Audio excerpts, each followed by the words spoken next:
Seigneur, Dieu notre Père, nous venons devant les Seigneur, avec notre cœur incliné et notre pied incliné. Nous venons, Seigneur, nous abandonner à toi durant ces instants. Amen. Afin que tu nous prennes entre tes mains, Seigneur, et que tu glorifies ton nom, Père. Lorsque nous venons ici, au Dieu, c'est pour exprimer une chose, que nous ne pouvons pas nous conduire tout seuls, Seigneur. Amen. Que nous avons besoin de toi. Amen. À chaque moment et à chaque instant de notre vie. Que serons-nous, Seigneur, si toi tu n'es pas avec nous? Oh, Seigneur. Est-ce que, Seigneur, ta pensée, Père, cette pensée qui était en Jésus-Christ, puisse être dans chacun d'entre nous? Nous ne voulons pas, Seigneur, oh Dieu, nous retrouver, Père, nous conduisant par des pensées humaines. Ce sont les pensées de la mort. Mais, Père, il est écrit dans la parole, dans le psaume 118, que tu as envoyé ta parole et ta parole a guéri. Amen. Est-ce que, Père, ta parole vienne à nous? Qu'elle guérisse nos cœurs, qu'elle guérisse nos âmes. Alléluia. Nous abandonnons ces instants, Père. Oh Dieu, alors que nous allons de la parole, conduis nos pas, Seigneur. Amen. Conduis nos cœurs à toi. Amen. Accomplis tes bienfaits. Que les bénédictions qui accompagnent la parole soient ici au milieu de nous. Amen. Et que par ces bénédictions, Seigneur, que les besoins de ton peuple puissent trouver réponse. Alléluia. Amen. Seigneur, le plus grand besoin que nous avons, nous te remercions pour les habits. Amen. Nous te remercions pour la nourriture. Nous te remercions pour les biens physiques que nous avons. Alléluia. Mais le plus grand besoin que nous avons, c'est toi dans notre cœur. Alléluia. Tu as promis cela, Seigneur, que comme, oh Dieu, les eaux remplissent les fonds des océans, toi tu rempliras, Seigneur, de ta présence nos âmes. Alléluia. Qu'il puisse en être ainsi, Père, afin que nous puissions avoir les dessus sur nous-mêmes et que, Seigneur Jésus, nous puissions être un peuple victorieux. Oh Dieu, étant dans ta présence. Je t'abandonne ces moments. Mets l'homme de côté. Donne gloire à ton nom. Au nom de Jésus-Christ. Amen. Amen.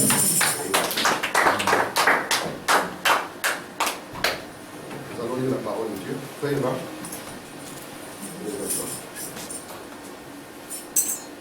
J'ai oublié mon... Oui. Frère Samuel, tu peux faire? J'ai oublié le micro. Il n'y a pas de micro. Nous allons lire la parole. Apocalypse chapitre 15, disons, à partir du verset 1er.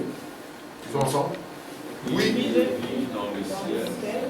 Un autre signe grand et redoutable, cet ange qui tenait 7 fléaux, les derniers, car par eux s'accomplit la colère de Dieu. Disons encore Apocalypse 16, verset 1er. Et j'entendis une voix forte qui venait du temple et qui disait aux 7 anges, allez et exercez sur la terre les 7 coups de la colère de Dieu. Amen. Amen. Que Dieu ajoute des bénédictions à la vie de ta parole. Amen. Bonsoir. Je vous salue tous au nom du Seigneur Jésus. Amen. J'espère que tout le monde va bien. Amen. Et je vous remercie d'être là, parce que si vous n'êtes pas là, Dieu ne sait pas travailler. Amen. Dieu a besoin de la présence de chacun pour pouvoir travailler. Amen. Amen. Excusez-moi, je prépare mon micro. Frère Humain, je crois que j'ai besoin de toi. Tu as mis les piles qui sont déchargées.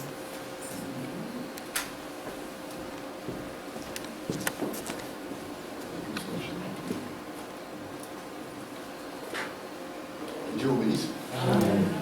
Je commence par ces micros-ci. Amen. Est-ce que tout le monde va bien? Amen. Amen.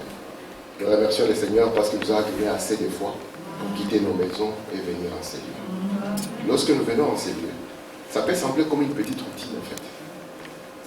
Je vous conseillerais, quand vous le pouvez, venez en ces lieux. Vous savez, David avait dit une chose.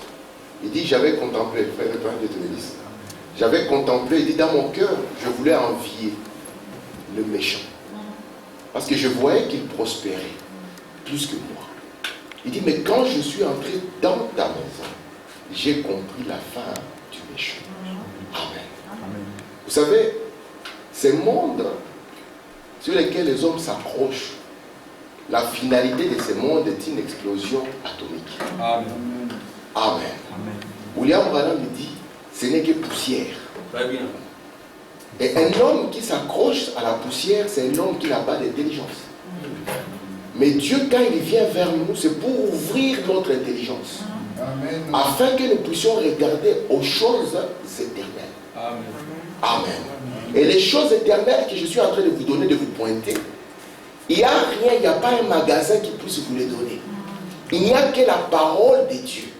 Et vous, vous êtes un peuple béni parce que Dieu vous a aimé. Il a envoyé son programme et toute sa pensée. Jésus, lorsqu'il était sur la terre, il avait l'habitude de dire, Père, je te bénis parce que ton amour s'est manifesté. Non pas que les gens ont mangé du pain et du poisson, non. Mais parce que ce qui était caché leur a été donné. Amen. Lorsque nous avons commencé cette étude, j'avais un but. Et ce but demeure dans mon cœur. Le but que je suis en train de poursuivre, il est là. C'est que vous puissiez voir les événements qui se déroulent entre le 6e et le 7e saut, entre la 6e et la 7e trompette, entre la 6e et la 7e coupe. Une fois que vous voyez cela, vous allez comprendre l'insistance de Dieu pour cette heure-ci. Vous comprenez ça? Je vais prendre. Merci. L'insistance de Dieu pour cette heure-ci. Est-ce que ça va? Amen. Au temps de Luther, l'insistance, c'était que le juste vivra par la foi. Malgré que Luther parlait en langue, mais l'insistance qu'il avait, il voulait montrer que vous n'êtes pas sauvés par les œuvres, mais vous êtes sauvés par la foi. Amen. Et quand Wesley est venu, Wesley croyait que le juste vivra par la foi. Mais il avait une insistance. Il voulait qu'on ne filme plus le but comme au temps de Luther, mais que le peuple puisse comprendre qu'ils doivent être saints comme Dieu lui-même est saint. Amen. Amen. Au temps des pentecôtistes, nos pentecôtistes croyaient que le juste vivra par la foi. Ils croyaient à la sanctification. Mais l'insistance de leur jour, c'était que le Saint-Esprit devait venir et se manifester. Amen. Et nous ne sommes pas des luthériens. Nous ne sommes pas des méthodistes. Nous ne sommes pas des pentecôtistes non plus. Et la question, quelle est l'insistance de Dieu pour ce temps-ci? Amen. Amen. Parce que si vous vivez dans un jour, vous devez connaître le jour dans lequel vous vivez. Vous devez connaître quelle est l'insistance de Dieu pour votre temps. C'est vrai. Amen. Nous croyons à la justification de tout notre cœur. Nous croyons à la sanctification de tout notre cœur. Amen. Nous croyons au baptême de l'Esprit de tout notre cœur. Amen. Mais il y a une insistance particulière que Dieu a. Parce qu'aujourd'hui, c'est le temps du Saint-Esprit. Amen. Amen. Amen. Amen. Est-ce que ça va? Amen. Amen. Et nous avons vu dans le livre d'Apocalypse qu'un sceau signifie un mystère qui est dévoilé. Amen. Et une trompette, c'est quoi? Ce sont des troubles politiques qui conduisent à une guerre. C'est Dieu cherchant à ramener Israël. Et nous avons vu que le couple, c'est quoi? C'est tous les fléaux qui viennent après une guerre. Des choses qui frappent la terre. Amen. Amen. Ça va jusque-là? Amen. Merci Seigneur. Je vais avancer, suivez-moi attentivement. Ça, c'est la dernière citation que j'avais lue le dimanche passé. Je ne sais pas si vous vous souvenez. Cette dernière citation, c'était le 6e psaume, paragraphe 141. Frère Madame dit ceci. Maintenant, remarquez. En effet, le 6e sceau est le sceau du jugement de la parole. Est-ce que vous comprenez ça? Lorsqu'on parle du 6e sceau, ça signifie que c'est le sceau qui apporte les jugements. Nous avons dit avec vous que les 4 premiers sceaux, lorsqu'ils s'ouvrent, vous allez voir la présence d'un être vivant. Et les 4 premiers sceaux s'adressaient à l'Église. C'était Dieu qui traitait avec son Église. Nous avons vu que le 5e sceau, c'était les âmes qui étaient sur l'autel, les martyrs. William Branham nous a dit, ce sont les Juifs. Et nous avons vu que le 6e sceau, c'est le sceau du jugement. Amen. De la parole. Et regardez. Prends le 7e sceau, paragraphe 377. Frère Branham dit ceci. Maintenant, je voudrais vous faire remarquer ce soir, au 6e sceau, il y avait un triple dessein, donc un triple but, en rapport avec le 6e sceau. Le 6e sceau, c'est un sceau qui vient pour purifier. Le premier but, c'est que vous savez que Dieu, quand il vient traiter avec l'Église, tout le monde dans l'Église n'est pas dans le mouvement de l'Esprit. Frère Branham nous a dit qu'il y a 3 sortes de croyants. Nous avons l'incrédule, lui qui ne croit pas. Nous avons le soi-disant croyant, et puis à la fin, nous avons le vrai croyant. Et remarquez maintenant, quand Dieu va traiter avec l'Église, dans chaque étape de l'Église, quand le message arrive avec le messager, lorsque le messager proclame son message, les élus de ce temps-là, ils saisissent cela. Amen. Lorsqu'ils saisissent, Dieu met son sceau sur eux. Amen. Amen. Et remarquez maintenant, je vais prendre l'exemple pour que vous puissiez bien le comprendre. Parce que les âges de l'Église commencent réellement avec Luther. Je prends ici Luther, je prends Wesley et je prends la Pentecôte, n'est-ce pas? Est-ce que ça va? Amen. Qui croit qu'il y a encore la vie chez Luther? Vous pensez que si vous allez aujourd'hui chez Luther, vous allez avoir la vie? La vie n'est plus chez Luther. Ni chez Wesley, ni chez les pentecôtistes. Regardez comment ça se passe. Quand Luther est venu, c'était ça la visitation de Dieu pour l'âge des âmes. Est-ce que ça va? Il a proclamé son message. Les élus de ce temps-là ont saisi la vision. Qu'est-ce que Dieu a fait? Il a scellé ces gens. Amen. Amen. Remarquez maintenant, quand Dieu va arriver dans cette étape ici, lorsqu'il scelle ici, on va avoir ici deux catégories de gens. Il y aura ceux qui sont scellés, ou bien la Vierge sage, et puis ici, il y aura ceux qui ne sont pas scellés. Ça sera la Vierge folle. Branham nous dit, lorsque Dieu va mettre son messager de côté, il va prendre les élus scellés et il va le mettre de côté. Amen. Amen. Et quand Dieu va arriver maintenant dans cet âge ici, ceux qui étaient les folles ici vont devenir la prostituée maintenant. Est-ce que vous comprenez ça? De manière que quand on va arriver dans l'âge de Wesley, ce qui restera ici, dans cet âge de Luther, ne sera plus la parole de Dieu, mais ça sera déjà la prostituée. Vous comprenez ça? Et ça sera ainsi de suite jusqu'à la fin. Maintenant, lorsqu'on va arriver au temps de Branham, remarquez, lorsque Branham va arriver, qu'est-ce qui va se passer? Dieu va appeler un peuple. Ça sera une épouse. Et l'épouse sera, elle qui est la Vierge sage, elle sera scellée. Mais il restera une vierge qui est folle. Amen. Amen. William Branham dit, elle est vierge, mais elle n'a pas eu la grâce de voir quelque chose. Nous verrons ce qui apporte la différence. Et Branham montre maintenant que cette vierge folle, il faut aussi qu'elle soit purifiée. C'est pour ça que de l'église, Dieu va tirer l'épouse seulement. Amen. Amen. Mais Branham nous dit que l'église, elle, passera par la tribulation, mais l'épouse, la Vierge sage, elle, ne connaîtra pas la tribulation. Maintenant, un des buts du sixième sceau, c'est que le sixième sceau viendra pour purifier cette Vierge folle. Alléluia. Pourquoi? Branham explique, il dit la pauvre, elle est faite du même matériel que la Vierge sage. Amen. Il donne l'exemple. Il dit, si vous avez un morceau de tissu et que vous voulez faire un habit, vous allez couper selon le patron. Il restera une partie du tissu qui n'est pas utile, que vous allez mettre de côté. Il dit, ça représente la Vierge folle. Mais quand on regarde le matériel, c'est toujours le même matériel. Et maintenant, Dieu veut aussi la purifier, lui donner une chance. Amen. Elle est folle. Pourquoi? William Branham dit parce qu'elle n'a pas vu les signes du Fils de l'homme. Amen. Nous allons lire cela. Amen. Remarquez maintenant. Maintenant, l'un des buts du sixième sceau, le premier but, c'est que c'est Dieu qui va s'occuper de la Vierge folle. Le deuxième but de ce sixième sceau, c'est Dieu qui va s'occuper d'Israël. Et le troisième but, c'est Dieu qui va purifier la terre. Est-ce que vous voyez ça? Le premier but, ce n'est pas ce qui m'intéresse maintenant.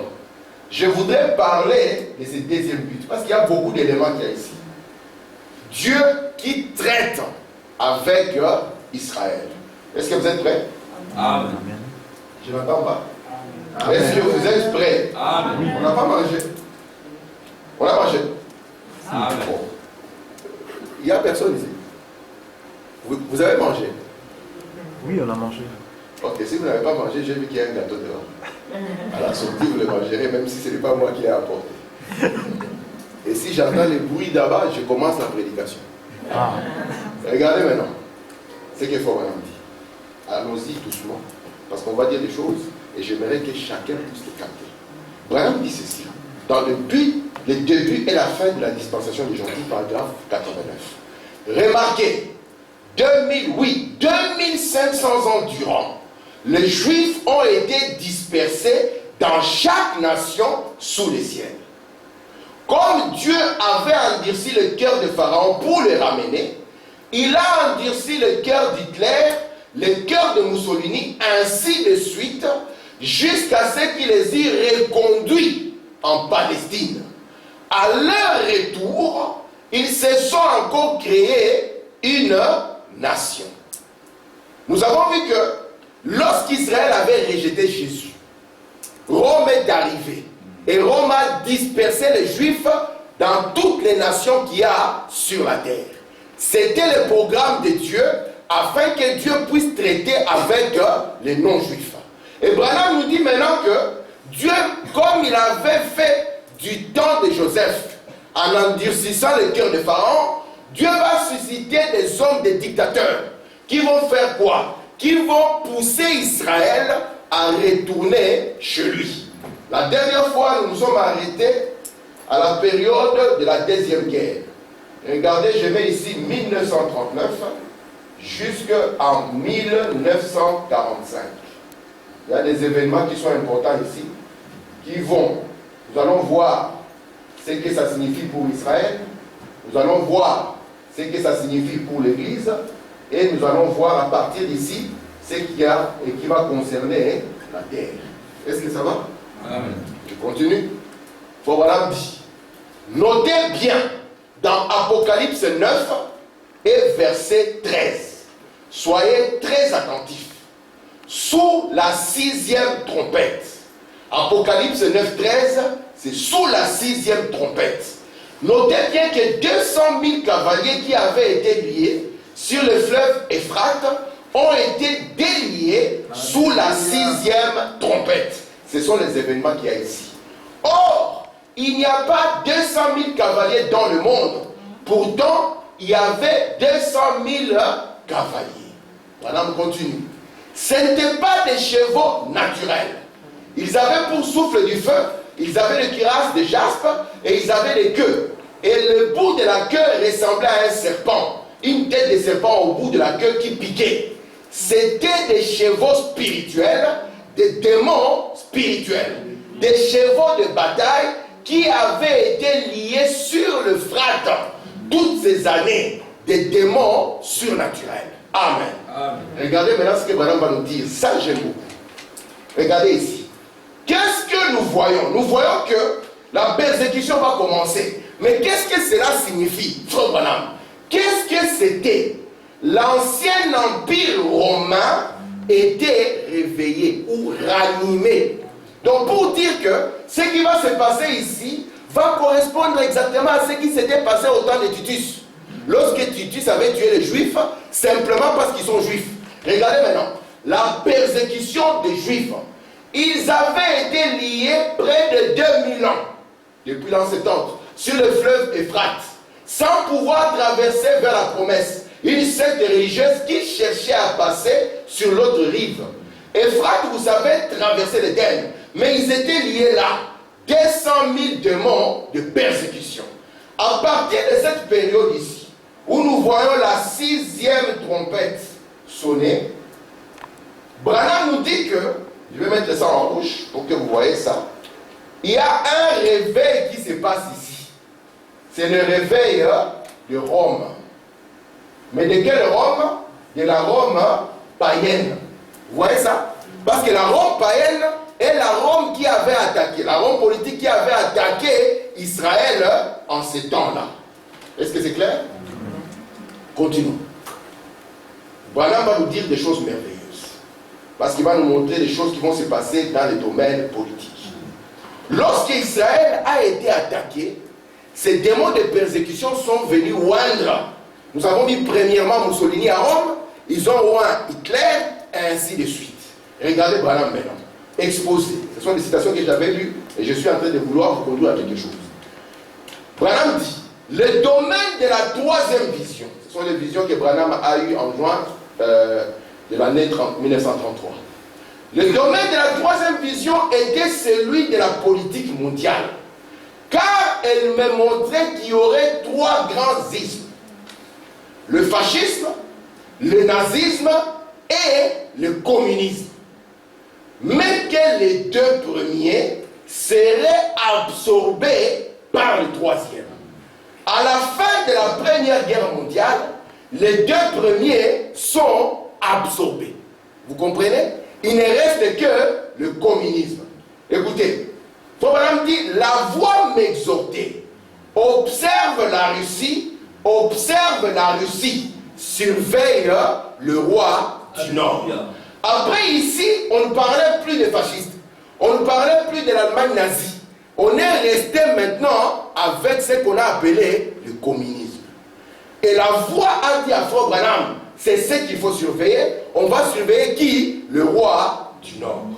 Et nous avons vu que dans la Bible, le roi du Nord, c'est qui? Ézéchiel 38 et 39, c'est Gog et Magog. Et si vous voulez lire cela, vous pouvez aussi prendre Apocalypse chapitre 20.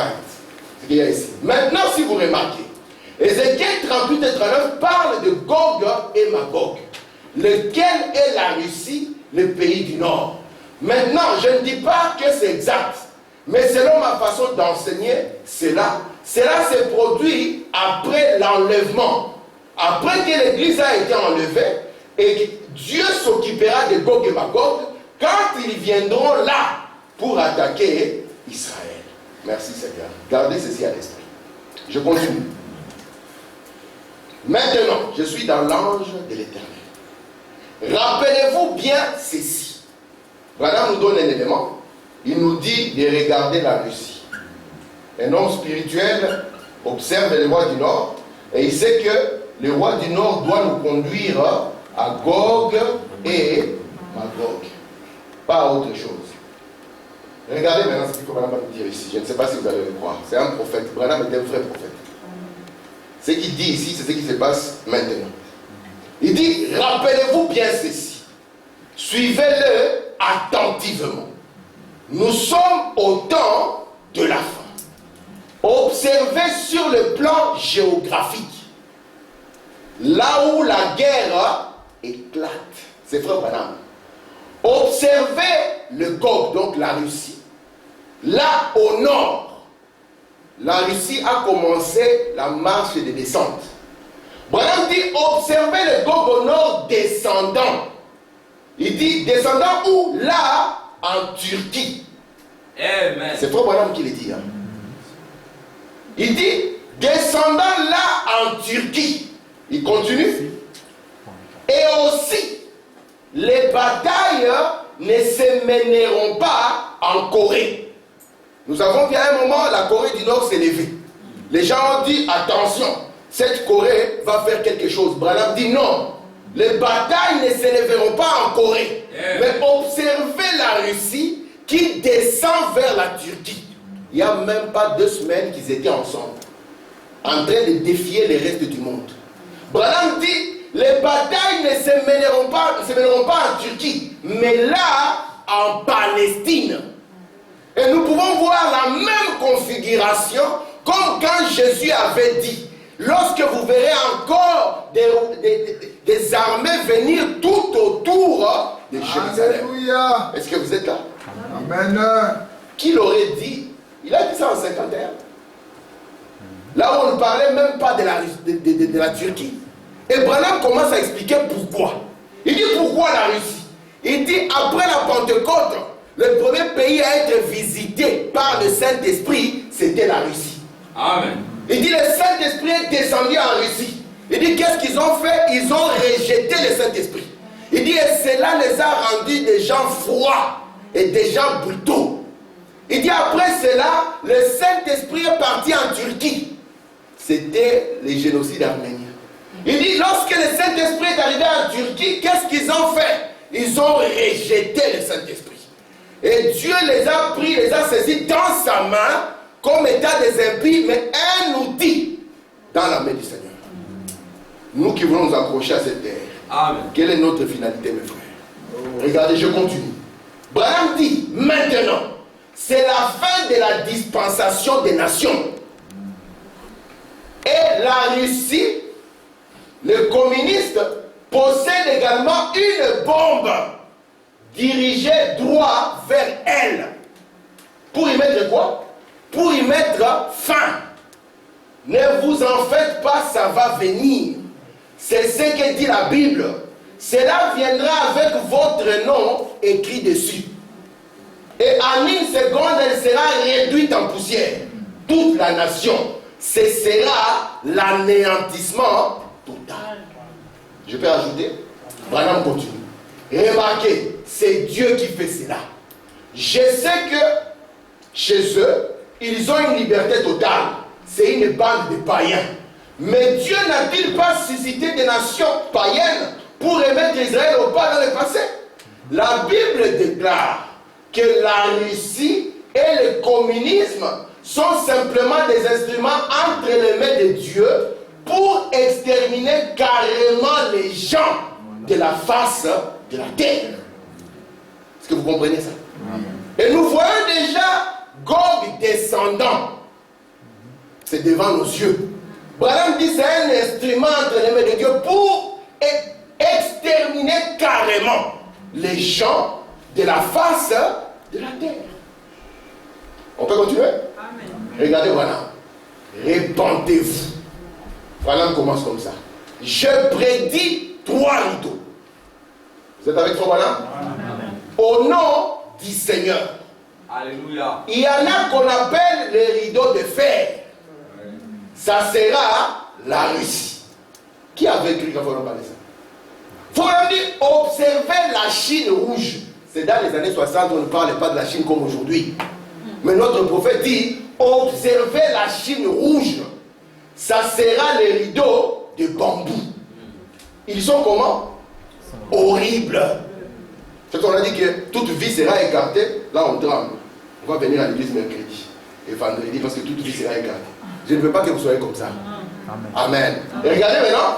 Il faut vraiment dire qu'ils sont horribles. Mais observez les rideaux pourpres qui s'élèvent aux États-Unis et à travers le monde. Regardez notre prophète. L'empire romain le plus cruel de tous. Branham nous montre ici qu'après cette guerre, la Russie va s'élever. Lorsqu'elle s'élève, elle ne viendra pas seule. Après, elle viendra aussi les rideaux de bambou, la Chine. Mais Branham nous dit, faites attention que cela ne vous traumatise pas. Il y a quelque chose qui va s'élever aux États-Unis et qui viendra à travers le monde entier. Il dit, c'est ce que vous devez observer. Amen. Amen. On continue avec le prophète. Mais la Bible dit que le romanisme, parce qu'ici Rome devait commencer à s'éveiller, le romanisme, l'église catholique, le monde, prenait Daniel et son là. Daniel avait vu la statue. La tête d'or, le roi Nebuchadnezzar, les royaumes de Babylone, les Mèdes et les Perses lui ont succédé. L'empire grec leur a succédé. Et Rome a continué jusqu'à la fin. Ces 10 doigts se sont prolongés dans chaque nation sur la terre. Très bien. Parce que nous avons vu que c'était un mélange de fer et d'argile. Mais le fer là, on l'a trouvé dans chaque nation sur la terre. Suivez-moi, suivez-moi mes frères. Paul me dit, ne faites pas. Il y a un rideau de fer. Il y a un rideau de bambou. Et il y a un rideau pourpre. Branham continue. Frères, n'ayez pas peur de ces 2 autres rideaux. Donc, nous n'avons pas peur de la bombe de Russie. Amen. Amen. Nous n'avons pas peur de la Chine qui s'élève. Non. Branham Branham dit, n'ayez pas peur de ces autres rideaux, mais observez ces rideaux pourpres. Écoutez, frère Branham. Elle est assise là, sur le trône, aujourd'hui, dans ce pays-ci, les États-Unis. Amen. Il dit, le rideau pourpre est déjà assis dans ce pays-ci. Amen. Amen. C'est notre prophète. On continue? On continue? Amen. Bien, je dis que Dieu vous bénisse de manger le gâteau. Alors, suivons. Branham dit ceci. Il y a eu un réveil, comment? Un réveil romain. Savez-vous ce qui se passe? Écoutez, frère Branham. Savez-vous ce qui se passe? Écoutez, Branham. Regardez ici. En 45 ici, après que la guerre s'est arrêtée, Branham nous a dit qu'il y a un réveil qui a commencé, n'est-ce pas? Après que la guerre s'arrête, nous allons voir que le monde s'est divisé en deux. N'est-ce pas? Il y a eu la partie est du monde et la partie ouest du monde. William Branham dit, ça correspond exactement à la statue de Daniel parce qu'il y avait deux pieds, n'est-ce pas? Ou bien deux jambes. Il dit, ça montre que le monde devait être en deux parties. Et la division du monde est partie à partir de Berlin, n'est-ce pas? Où on a placé un mur qu'on a appelé le mur de Berlin. Et il divisait le monde, il y avait la partie est du monde et il y avait la partie ouest du monde. Maintenant, continuons avec Frère Branham. Est-ce que ça va jusque-là? Amen. Frère Branham dit, il y a eu un réveil romain. Savez-vous ce qui se passe?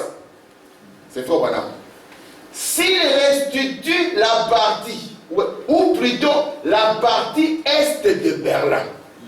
Donc si on prend la partie est de Berlin et qu'on la remet, on dit cela place le communisme exactement, ou plutôt, je vais dire, l'Empire romain exactement dans les anciennes limites qu'il avait au temps de Jésus. Amen. Donc si les deux Berlins sont réunis et que la partie est revient à la partie ouest, Branham nous dit que cela va ramener Rome dans les mêmes limites frontalières qu'il avait quand Jésus était sur la terre. Amen. Il continue. Ça le fait certainement. Et Branham continue. Il y a un réveil en cours. Qu'est-ce que c'est? Un encensement. Et je vous pose la question. Vous les croyants, un ensemencement, bien, merci beaucoup. Un ensemencement. Regardez, je vous pose la question, vous le croyant du message. Est-ce que Berlin a-t-il été réuni? Oui. Est-ce que cela n'est pas devant nos yeux? Qu'on a pris la partie est, on l'a rendu à la partie ouest. Amen. Quand Branham parlait qu'il y avait un ensemencement, qu'il y avait un réveil, qu'il aurait cru que déjà en 69, il savait que la partie reviendrait. Amen. C'est un réveil de Rome, c'est un signe que Rome a repris la force qu'il avait auparavant. C'est pour ça que Branham dit que les deux premiers rideaux ne puissent pas vous faire peur. Regardez, observez ces rideaux qui est en train de s'élever et qui est en train de prendre place partout sur la terre. Il continue. Branham continue. Quand nous voyons toutes ces puissances de l'Orient, du Moyen-Orient, c'est ce que nous sommes en train de voir. L'Iran, n'est-ce pas? L'Arabie Saoudite. Branham continue. Quand nous voyons le monde oriental et le monde occidental, à cette heure où je vous parle, l'Arabie Saoudite est devenue alliée d'Israël. Il dit, nous avons vu ces deux pieds de la vision de Daniel. Voyez, cela se répète simplement de nouveau. Il y a un réveil de l'ancien empire romain qui s'opère, aussi certainement que je me tiens ici. Amen. Amen. C'est un réveil de Rome qui part d'ici. Alléluia. Je continue. Maintenant, vous savez, lorsque les nations vont s'élever avec les deux pieds, toutes les nations vont venir s'unir. Au niveau des nations, on avait essayé la société des nations, ça n'avait pas donné les résultats escomptés. On a dit après la deuxième guerre, nous devons nous unir sous la bannière de l'ONU. l'Organisation des Nations Unies. Et Branham nous dit, ce sont des bonnes intentions, mais cela ne donnera rien. Nous-mêmes, nous avons la preuve. Au Congo, il y a tellement de problèmes. L'ONU est là, avec les armées. On peut égorger les gens à moins d'1 kilomètre de là où ils sont. Ils viendront juste pour prendre des photos. Parce que nous sommes maintenant dans l'âge de la photo et des images. Quelqu'un peut tomber dans la rue, au lieu qu'on puisse se secourir, tout le monde va sortir sur l'appareil pour filmer. Et l'ONU est devenue aussi plus ou moins comme cela. Amen. Maintenant nous savons. Vous savez qu'Israël, c'est l'église naturelle de Dieu, n'est-ce pas? Et ce que Dieu a avec Israël se passe dans les domaines naturels. Et ici, quand Dieu traite avec Israël, il ne traite pas avec Israël de manière individuelle. Un jour, il y avait un frère qui était sous une forte onction. Il disait, on ira en Israël et nous allons évangéliser les Juifs. Nous avons dit, frère, malgré ton onction, ce n'est pas comme cela. William Branham dit, alléluia. Israël ne vient pas individuellement. Israël vient comme nation. C'est pour ça que Branham vous a dit dans la citation, quand ils sont rentrés, ils sont devenus de nouveau une nation. Et la Bible avait dit qu'une nation naîtra en un seul jour. Donc vous n'allez pas prendre votre Bible. Branham dit, je l'ai dit pour les missionnaires qui vont en Israël. J'étais en train de dire ça dans le bureau. Il dit, je l'ai dit pour les missionnaires qui vont en Israël. Vous n'allez pas prendre les juifs isolés qui voient le Seigneur Jésus. Amen. Viens, je te baptise. Ce n'est pas comme ça. Amen. Et remarquez maintenant, ici nous sommes dans le domaine spirituel, n'est-ce pas? Et dans le domaine spirituel, Dieu traite avec les gens individuellement. Est-ce que vous comprenez ce que je dis? Amen. Ça veut dire que personne n'accompagne personne. Chaque personne vient pour plaider pour son âme. Est-ce que vous comprenez ça? Amen. Chez les nations, Dieu traite avec vous individuellement. Vous devez avoir vos propres expériences avec Dieu. Amen. Les expériences de votre père, de votre pasteur ne comptent pas. C'est votre propre expérience avec votre Dieu. C'est comme cela que Dieu traite avec les nations. C'est pour cela que je suis en train de dire que Branham dit que Dieu n'est pas un grand-père. Même nos enfants, ils doivent eux-mêmes comprendre qu'ils doivent connaître Dieu, les dieux de leur père, par une expérience personnelle. Amen. Et c'est pour ça que nous les anciens, nous les plus âgés, nous avons le devoir de vivre devant eux ces messages pour que nous ne soyons pas une pierre d'achoppement quant à leur existence. Amen. Parce que Dieu doit traiter avec le cœur de chacun. Alors qu'Israël, il suffit simplement que Dieu traite avec l'ancien dit Amen et tout le monde est béni. Amen. Vous comprenez? Mais nous ici, ce n'est pas le cas. Il faut que chaque personne vienne. Il faut que ma fille Rachel vienne et rencontre Dieu toute seule. Amen. Elle connaît le Dieu de Branham comme étant son propre Dieu. Amen. Même si papa arrive à un moment où il dit moi j'arrête, ton enfant dit papa si tu restes, moi je continue. Amen. Amen. Amen. Ah, c'est pas quelqu'un qui dit ah moi j'arrête, les enfants disent ah papa nous on était fatigués déjà il y a longtemps. Ah oui ma. Et puis vous faites une communion bizarre. Ça c'est les ténèbres profondes sur une famille. Très bien. Amen. Amen. Merci Seigneur. Mais nous devons arriver au point où, si les papas faiblissent, la maman dit papa, il faut continuer la marche. Alléluia. Si les parents faiblissent, les enfants disent papa. Parce que Branham dit que quand l'ange de la mort frappait, ce n'était pas le père qui était en train de voir s'il y avait le sang. C'était l'enfant qui savait que s'il n'y a pas le sang sur cette porte, ça n'est fini. Amen. Amen. Alléluia. Et si nous atteignons ce point-là, alors nous pouvons dire que nous avons une église. Amen. Sinon, ça ne sera qu'une réunion d'Africains qui viennent pour se réconforter et parler un peu des expériences de leur pays. Amen. Est-ce que ça va? Amen. Continue. Branham dit ceci. Maintenant, nous avons vu comment il y a un réveil dans le domaine païen qui a traqué Israël. Et Israël n'avait pas le choix. Il va aussi venir pour devenir quoi? Membre de l'ONU. Mais Branham nous dit que l'ONU est là en vue de la destruction d'Israël. Amen. Il dit que c'est ça la raison de l'ONU. Est-ce que vous comprenez ça? C'est bizarre, non? Amen. Il est là en vue de la destruction d'Israël. Oui. Amen. Amen. Merci Seigneur. Nous sommes là dans la fête des trompettes, paragraphe 135. Branham Branham dit maintenant, dans le domaine ecclésiastique, il dit maintenant le domaine ecclésiastique s'est ouvert à partir du réveil naturel de l'ancienne Rome païenne, laquelle s'est lancée sur les Juifs. Elle a toujours été l'ennemi de ceux-ci. Le lion avec ses dents et tout, il écrasait et tuait les gens.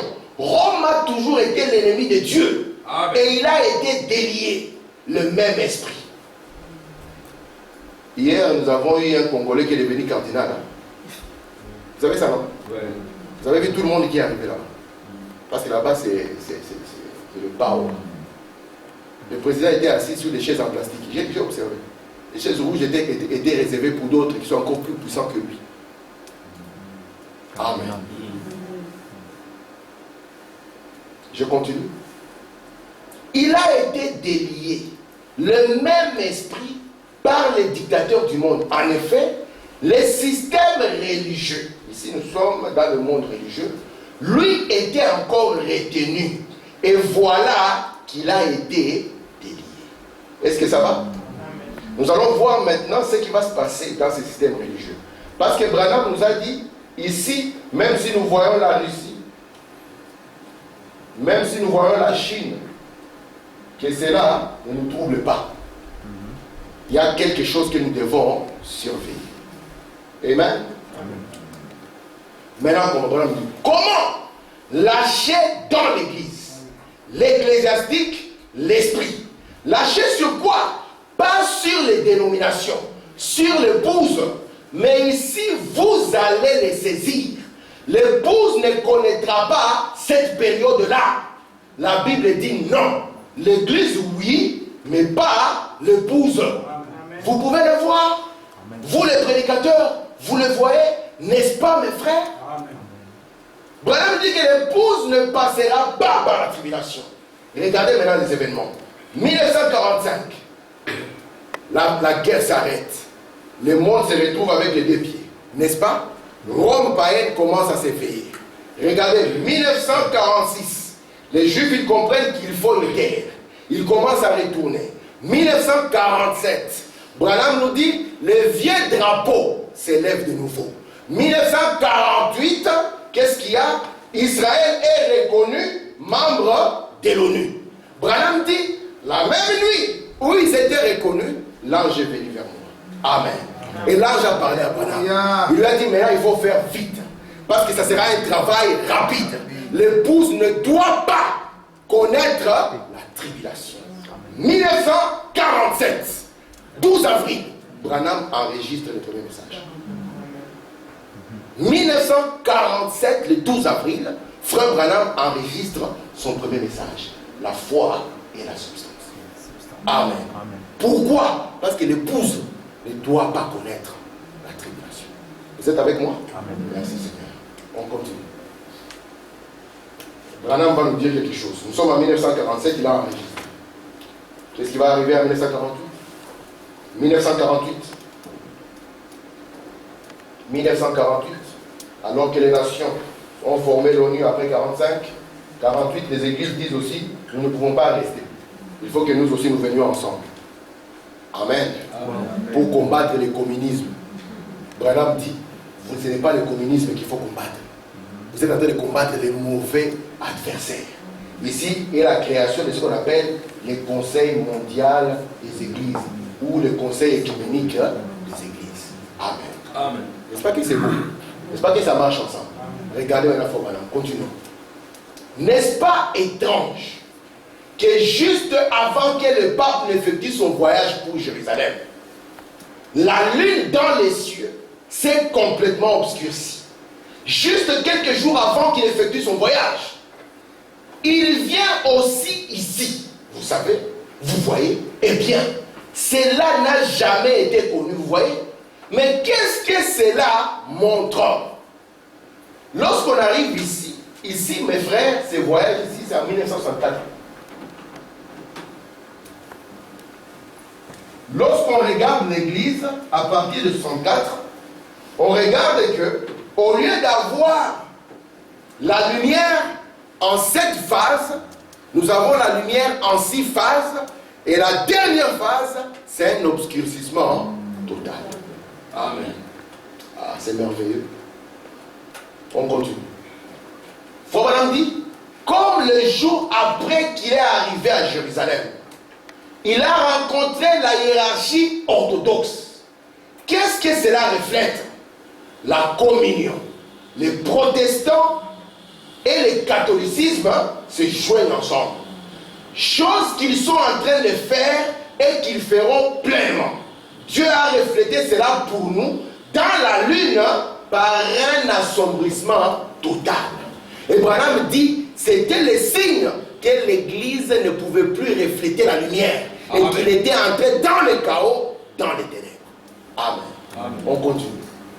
Branham dit, observez cet esprit ecclésiastique qui est délié. Eh bien, 20 ans plus tard, après cette guerre, nous voyons l'esprit ecclésiastique qui est délié. Sous quoi? Le 7e saut, la 7e trompette pour les Juifs. Considérez la lune qui s'obscurcit. Sous quoi? La voyez-vous se retirer? Le Fils de l'homme est chassé de l'Église. Lorsqu'on atteint cette période, sachez mes frères, que le Fils de l'homme est déjà chassé de l'Église. Amen. Il dit, qu'est-ce que c'est? Une union avec le groupe ecclésiastique. Dieu leur donnait encore une chance. Dieu leur donnait encore une chance. Jusqu'à ce qu'on puisse amener encore le protestantisme et le catholicisme ensemble. Avec comme résultat de rejeter la parole. Amen. Je continue ici. Nous voyons que les nations s'unissent. Ce qu'on appelle l'ONU. Les églises s'unissent. Le conseil écuménique s'unit avec le Vatican. Toutes les églises s'unissent ensemble. Les croyants et les incroyants. Les travailleurs s'unissent dans des syndicats. C'est pour ça que Branham, il va prêcher le message, le temps de l'union est son signe. Il va montrer que toute chose est en train de s'unir. Les nations s'unissent, les églises s'unissent. Amen. Et il dit même les travailleurs, eux aussi, ils viennent dans une union dans les syndicats. Regardez Branham. Il va nous prendre maintenant Apocalypse 16. Parce qu'ici, lorsque la 6e trompette va sonner, Branham va nous montrer que c'est la période où la 6e coupe est déversée. C'est pour ça que nous pouvons lire cela. Le 6e versa sa coupe sur le grand fleuve, l'Euphrate. Et son eau tarit afin que le chemin des rois venant de l'Orient fût préparé. Je vis sortir de la bouche du dragon, de la bouche de la bête et de la bouche du faux prophète 3 esprits impurs, semblables à des grenouilles. Madame continue. Ce sont ces esprits des démons qui font des prodiges et qui vont vers les rois de toute la terre, afin de les rassembler pour le combat du grand jour du Dieu Tout-Puissant. Voici, je viens comme un voleur. Heureux celui qui veille et qui garde ses vêtements, afin qu'il ne marche pas nu et qu'on ne voie pas sa honte. Ils les rassemblèrent dans les lieux appelés en hébreu Armageddon. Merci Seigneur. On peut continuer avec le prophète. Écoutez, il faut voir là maintenant. La Bible dit 3 esprits impurs sortirent de la bouche de la bête. C'est dans le domaine ecclésiastique, faites attention. Savez-vous ce que sont ces esprits impurs? Ils sont semblables à des grenouilles. Avez-vous déjà remarqué comment regarde une grenouille? Une grenouille regarde toujours en arrière. Amen. Si vous êtes un frère qui regarde toujours en arrière, c'est qu'il y a un problème. Amen. Écoutez, elle ne regarde jamais en avant. Nous ne sommes pas au temps de Luther. Nous ne regardons pas Luther. Nous devons regarder en avant. Amen. Elle ne regarde jamais en avant. Elle regarde en arrière. Toujours en arrière. Elle regarde en arrière. Et plus vous regardez en arrière, l'arrière de l'arrière que vous allez voir, ça sera le concile de Nicée. Amen. Et vous allez croire en un Dieu qui est au ciel, l'autre qui est sur la terre dans la forme du Saint-Esprit, l'autre qui est dans votre cœur. Vous comprenez ce que je suis en train de dire? Amen. Il y a un Dieu qui est au ciel, il est sur le trône. L'autre, il est venu pour boire. Il y a un autre Dieu qui est dans votre cœur. Merci, mon Dieu. Merci pour faire voilà. Amen. Amen. Regardez maintenant. Apocalypse 16, 13 à 14. Entre la 6e et la 7e coupe. Donc à partir d'ici. 3 esprits impurs semblables à des grenouilles. Il dit ça, avez-vous remarqué, sont sortis de la bouche de quelqu'un. Et nous allons voir effectivement qu'en 1948, ces esprits ont rassemblé les églises. Afin de mener les églises à quoi? Ils vont mener les églises à ce qu'on appelle l'Armageddon. Qui n'a rien à voir avec Gog et Magog. Merci mon Dieu. Merci Seigneur. William Branham nous a dit c'est une trinité d'esprit. Est-ce que jusque là ça va? Amen. Amen. Alors écoutez. Branham dit, parlant de ça, il dit maintenant, c'est ça le rapport qu'il y a entre le protestantisme et le catholicisme. Vous savez qu'un vrai protestant ne peut jamais soutenir Rome. Parce que Rome a tué toute ta famille. Rome a montré qu'il ne croyait pas à la Bible. Branham dit qu'on a persécuté les gens ici en Europe qu'ils ont fui aux États-Unis pour pouvoir avoir la liberté de prier et de célébrer le Seigneur. Mais aujourd'hui, les protestants sont revenus s'unir avec les catholiques. Et ils ont dit c'est un grand mouvement spirituel. Branham dit non, faites attention. Cela conduit à un massacre. Alléluia. Merci Seigneur. Branham dit ainsi vous vous en prenez toujours aux catholiques, il parle aux protestants. Mais la poêle ne peut pas se moquer du chaudron. Même dans les églises dites de réveil, les prédicateurs maintenant ils portent des soutanes comme des prêtres. Et ils ne s'arrêtent même pas là. Quand ils se proclament bishop, ils portent aussi des diables. Vous voyez la tête du poisson. Ouais. Ils portent aussi les mêmes choses. Pourquoi? Parce qu'ils sont revenus à la mer. C'est pour ça que la Bible avait dit qu'elle n'était pas seule, qu'elle avait aussi des filles. Amen. Et que les filles sont revenues à leur maman. Et nous devons faire attention dans ce message, en pointant toujours les autres et en ne regardant pas vers quoi nous rentrons. Parce que Branham nous dit que quand un esprit saisit quelqu'un, il va produire les mêmes œuvres. Quand nous voyons au milieu de nous les mêmes œuvres dénominationnelles, cela doit nous amener à réfléchir. Amen. Amen. Est-ce que ça va? Amen. Merci. Regardez ici. Permettez-moi de présenter cela sous forme de type pour vous maintenant. Et vous verrez où cela a commencé, où cela a débuté. Voyez-vous, il y a eu le communisme, le fascisme et le nazisme. C'était des esprits. Le communisme était un esprit. Ça vient sur vous. Voyez-vous, c'est un esprit.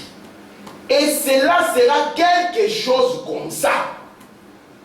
Ce n'est pas vraiment cela, mais ça sera 3 esprits exactement comme cela, dont ils étaient en quelque sorte les précurseurs. C'est dans le catholicisme. Et ces esprits sortent pour ramener tout le monde à la bergerie. Vous savez que quand Benoît XVI était pape, il avait dit que nous allons être démocrates. Nous allons dire que tout le monde a la foi. Tout le monde qui professe Jésus. Mais il a dit, mais vous ne devez pas oublier que nous sommes la première église. Vous ne devez pas oublier que nous sommes l'église mère. Et ce qu'il faut ramener tout le monde à la bergerie. C'est toujours l'objectif de Rome. Amen. Merci mon Dieu. Regardez mes frères. Je suis en train de vouloir arriver à quelque chose et... j'ai encore quelques temps. Paul me dit, remarquez, ils s'unissent maintenant même. Vous dites, frère Branham, est-ce vrai?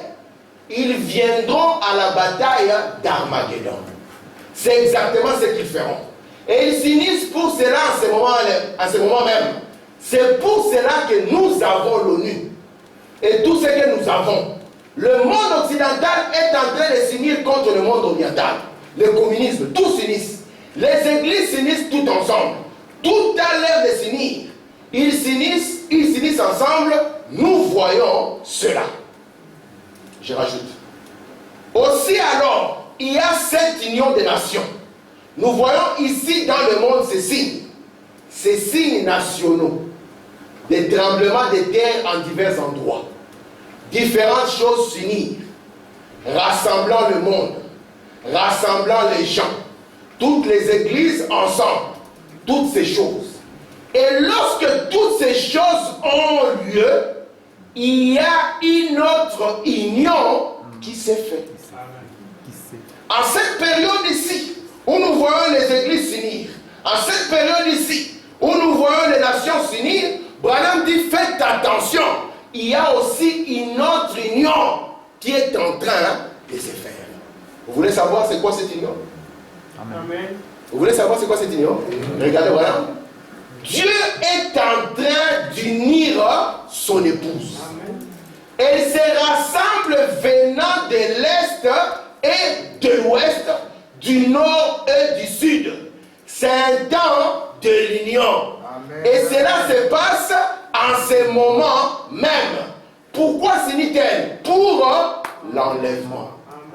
Alors qu'ils s'unissent, Dieu aussi commence à unir son peuple. Il unit pourquoi? Il s'unit en vue de l'enlèvement. Voilà, on continue. Amen. Dieu est en train de la préparer. Oui, messieurs. S'unir. À quoi s'unit-elle? À la parole. Car les cieux et la terre passeront, mais la parole ne passera pas. Elle s'unit avec les ainsi dit le Seigneur. Nous avons vu comment le diable va s'unir dans son église. Et il va essayer d'amener tout le monde autour. Et quand cela se passe, sachez aussi qu'il y a une autre union qui est en train de se passer. Amen.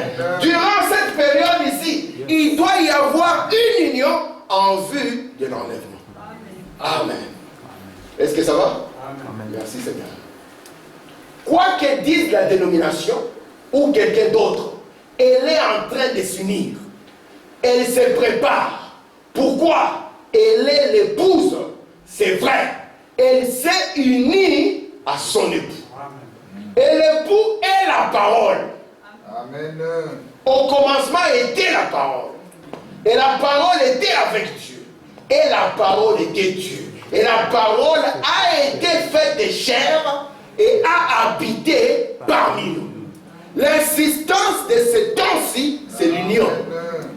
Vous comprenez ça? Amen. Et c'est pour ça que Branham est venu là prêcher le message, l'union invisible. De qui? Et c'est qui l'époux céleste? La parole. Alléluia. Elle vient s'unir à votre âme. Amen. Amen. Amen. Afin de produire quoi? Vous voyez l'insistance de cette heure. Amen. Le monde des églises s'unit, mais Dieu veut s'unir. William Branham dit, le 7e mystère, c'est le mystère de Dieu, soit de Christ, en qui toute plénitude de la divinité est ramenée à qui? Dans l'homme. Amen. Amen. Remarquez mes frères, ici, le temps de la 6e groupe. Amen. Qu'est-ce que la Bible dit? La Bible dit que 3 esprits vont sortir. William Branham dit, si vous voulez voir cela, voyez ce qui les a précédés. Qu'est-ce qui avait précédé ces esprits? C'était quoi? C'était le fascisme en Italie, le nazisme et le communisme. Et cela a été englobé dans ceci. Et nous voyons que tout a convergé vers l'ONU, mais le but de ceci du communisme, c'est de nous mener à Gog et Magog. Et Branham nous dit c'est quoi? C'est l'anéantissement total. La destruction de chaque homme sur la terre. Et moi je pose la question. Nous nous accrochons à nos maisons. Nous nous accrochons à nos voitures. Nous nous accrochons au bien de la terre. Où serons-nous, mes frères? William Branham dit, où seras-tu, pauvre ami pécheur? Amen. Amen. Mais en ce temps où nous voyons ces unions, William Branham dit, ce sont de mauvaises unions. Parce qu'ils s'unissent sous la mauvaise direction. Ils s'unissent sous une mauvaise tête. Mais nous devons aussi être unis. Amen. Qu'est-ce que Dieu fait? Il envoie Frère Branham avec un message, n'est-ce pas? Branham vient avec un message. Qu'est-ce que Dieu lui dit? Va, proclame le message, afin qu'il y ait un cri. Que les cris fassent quoi? Que les cris poussent rassembler les gens. Que les gens viennent ensemble. Que c'est parce que c'est le temps de l'union, afin que Dieu vienne pour s'unir à son peuple. Et quand il viendra pour s'unir à son peuple, alors l'enlèvement devra prendre. Amen. Amen. Est-ce que c'est clair, mes frères? Amen. C'est le temps de l'union. Amen. À quoi voulons-nous nous unir? À la parole ou au monde? William Branham, quand il s'est uni à Christ, à la fin, tout le monde a dit Branham est Dieu. Amen. N'est-ce pas que c'est vrai? Amen. Moi, je crois que Branham est Dieu. Yes. Parce que si je vous dis que vous êtes Dieu, vous serez content. Amen. Mais quand je parle de votre messager, vous allez être furieux dans votre coin. Amen. Vous savez que vous ne pouvez pas être Dieu sans frère Branham. Amen. Parce que la parole doit passer par lui. Amen. Afin qu'au travers de lui, Dieu puisse appeler votre nom. Amen. Et que vous puissiez vous identifier à ce ministère. Branham nous dit, on va prendre votre Bible, vous serez étonné de ce qu'il y a dans la Bible. Parce que Branham, c'est un prophète qui ne s'est même pas éloigné de la Bible. Il a gardé le modèle biblique. Nous allons voir le modèle biblique, comment est-ce que Dieu avait prévu qu'après ces événements, Branham doit être dans les champs, dans son ministère. Amen. Amen. Et c'est le dernier ministère qui fait quoi? Qui unit la tête au corps. Amen. Amen. Et si vous ne voyez pas ça, la tribulation sera sur vous. Amen. Amen. C'est pour ça que nous sommes l'épouse de Christ. Parce que Christ est venu vers nous. Amen. Et remarquez, dans la parole, il est dit, c'est que Dieu unit. Aucun homme ne peut les séparer. Amen. C'est pour ça que Dieu s'est uni à son prophète. Pour vous montrer que Dieu peut s'unir à l'homme de nouveau. Amen. Amen. L'homme qui était tombé, Christ avait payé le sang. Et Dieu peut revenir encore et s'unir à l'homme. Amen. Et ceci, c'est la troisième phase du ministère de Frère Branham. Amen. Où Frère Branham fait comme s'il a avalé Christ. Où quand on le voit, même Frère Franck lui-même il dit j'ai eu la vision, j'ai vu Frère Branham dans la nuée. Et j'ai crié, mais Branham, qu'est-ce que tu fais là? Tu n'es pas le fils de l'homme. On va voir les attributs de Christ être maintenant sur un homme. Amen. Vous dites, frère Branham, j'ai regardé, tu avais les yeux qui étaient comment? Avec des flammes de feu. Il dit, mais c'est Christ qui doit être comme ça. Mon frère, c'est le temps de l'union où Jésus vient pour se confondre avec son épouse. C'est ça le but pour lequel il est mort à la croix. Il a voulu prendre votre place afin que vous puissiez devenir lui. Aujourd'hui, la divinité n'est pas loin. Amen. Elle est l'attribution de l'épouse. C'est pour ça que Branham va plus loin. Il dit, si vous êtes l'épouse de Christ, vous avez le droit de connaître, amen, même les secrets en rapport avec sa vie. Amen. Oh Branham, je t'ai vu. Il dit, tu avais les yeux comme des flammes de feu. Mais Branham, comment tu peux avoir les yeux comme des flammes de feu? Le frère Léon Mercier l'a vu encore dans la nuée. Et il a dit, Léon Mercier, ici ce n'est pas l'homme qui s'y amène seul. Toi, contemple seulement, va le dire à tes frères. Amen. Que maintenant, la lumière est dans le camp. C'est le temps de l'union. Dieu veut s'unir. Amen. Il veut s'unir à l'âme du croyant. Amen. Parce que c'est le but qu'il a toujours poursuivi. Ce qu'il a poursuivi en vous, c'est votre âme. Amen. La partie la plus chère. Très bien. Gloire à Dieu. C'est ça l'existence de ce jour. Alléluia.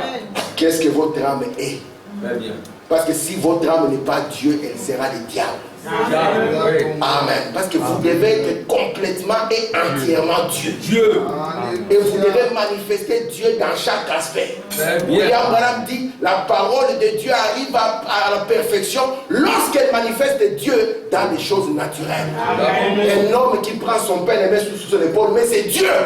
Amen. Alléluia. Et c'est ce que nous voulons. Vous êtes les résultats, les produits de ce message. C'est le temps de l'union. Amen. Et nous devons être unis non pas sous la tête des églises, non. Nous ne sommes pas unis sous la tête d'un archibishop, non. Nous ne sommes pas unis sous la tête d'un ancien, non. Nous devons être unis à Christ. Et c'est pour cela que la tête qui était autrefois en Orient est venue. Pourquoi? Afin de s'unir à vous. Amen. Et de produire Dieu de nouveau. Amen. Amen. Alléluia. C'est cela qui peut tenir en cet âge. Amen. C'est la seule chose qui peut vous faire tenir. Yes, sir. Si vous ne voyez pas ça, vous finirez dans la confusion et dans la honte. Que Dieu vous bénisse. Amen.